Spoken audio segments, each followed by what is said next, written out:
Welcome to Meher's tasty kitchen. ఈరోజు మనం restaurant style ఎంతో రుచిగా ఎంతో క్రీమీగా ఉండే పాలక్ బటర్ పనీర్ తయారు చేద్దాం. తాజా పాలకూర, మెత్తని పనీర్, వెన్న, తక్కువ మసాలాలతో ఈ రెసిపీ చాలా ఈజీగా ఇంట్లో చేసుకోవచ్చు. ముందుగా 2 ఫ్రెష్ పాలకూర కట్టలను కాడల వరకు కట్ చేసుకొని నీళ్ళలో 2 సార్లు బాగా వాష్ చేసుకుందాం. ఇప్పుడు ఒక బౌల్లో నీళ్లను వేడి చేసుకుందాం. నీళ్లు వేడెక్కాక అందులో ఈ కడిగి ఉంచుకున్న పాలకూర ఆకులు మరియు 10 పచ్చిమిర్చిని కూడా ఇందులో వేసుకొని ఒక 10 నిమిషాలు బాయిల్ చేసుకుందాం. పాలకూరలో ఐరన్, విటమిన్లు ఎక్కువగా ఉంటాయి. కళ్ళ ఆరోగ్యానికి చాలా మంచిది. రక్తహీనత తగ్గించడంలో కూడా చాలా ఉపయోగపడుతుంది. వెయిట్ లాస్ అవ్వాలనుకున్న వాళ్ళు ఈ పాలకూరను వారంలో 2 సార్లు తినడం వల్ల మంచి పోషకాలు అందుతాయి. ఇప్పుడు ఈ పాలకూర మంచిగా ఉడికింది. ఈ ఉడికిన పాలకూరను ఇప్పుడు ఒక జల్లెడలో వేసుకొని చల్లారనిద్దాం. ఈ పాలకూర రంగు మారకుండా ఉండడం కోసం చల్లని నీటిలో వేసుకోవడం వల్ల దాని కలర్ గ్రీన్ కలర్గానే ఉంటుంది.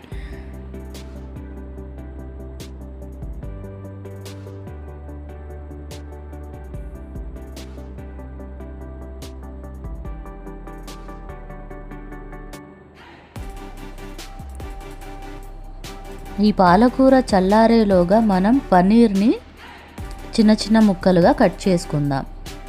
ఇప్పుడు ఒక పెద్ద కడాయిలో అమూల్ బటర్ని వేసి వేడి చేసుకుందాం.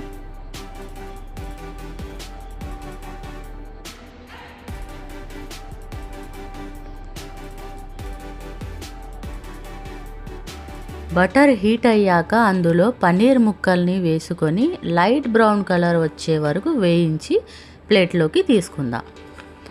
ఇప్పుడు అదే కడాయిలో మళ్ళీ బటర్ అండ్ ఆయిల్ కొద్దిగా యాడ్ చేసి చిన్నగా తరిగిన ఉల్లిపాయ మరియు చిన్నగా తరిగిన వెల్లుల్లి ముక్కల్ని యాడ్ చేసుకుందాం.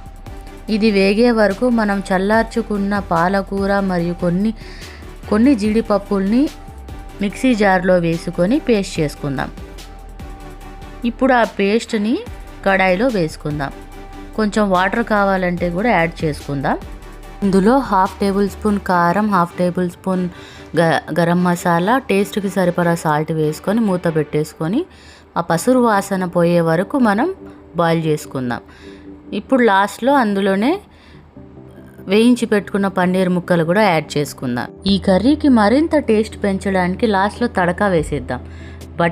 బటర్ హీట్ అయ్యాక అందులో 1/2 టేబుల్ స్పూన్ జీలకర్ర, సన్నగా తరిగిన అల్లం ముక్కలు బాగా ఫ్రై చేసుకుందాం. ఈ ఫ్రై అయ్యాక దాంట్లోని కసూరి మేతి కూడా వేసుకొని స్టవ్ ఆఫ్ చేసుకుందాం. ఇప్పుడు ఈ తాలింపును తీసుకెళ్ళి పన్నీర్ పైన వేసేసుకుందాం. ఇదేనండి టేస్ట్ ఇచ్చేది, హైలైట్ టేస్ట్ ఇచ్చేది. ఇంతేనండి, చాలా సింపుల్గా ఈజీగా ఇంట్లోనే డాబా స్టైల్ మనం పాలక్ పన్నీర్ అయితే రెడీ చేసుకోవచ్చు. మీరు కూడా ఇంట్లో ట్రై చేసి ఎలా ఉందో కమెంట్ చేయండి. ఈ వీడియో నచ్చితే లైక్, షేర్, సబ్స్క్రైబ్ చేసుకోండి.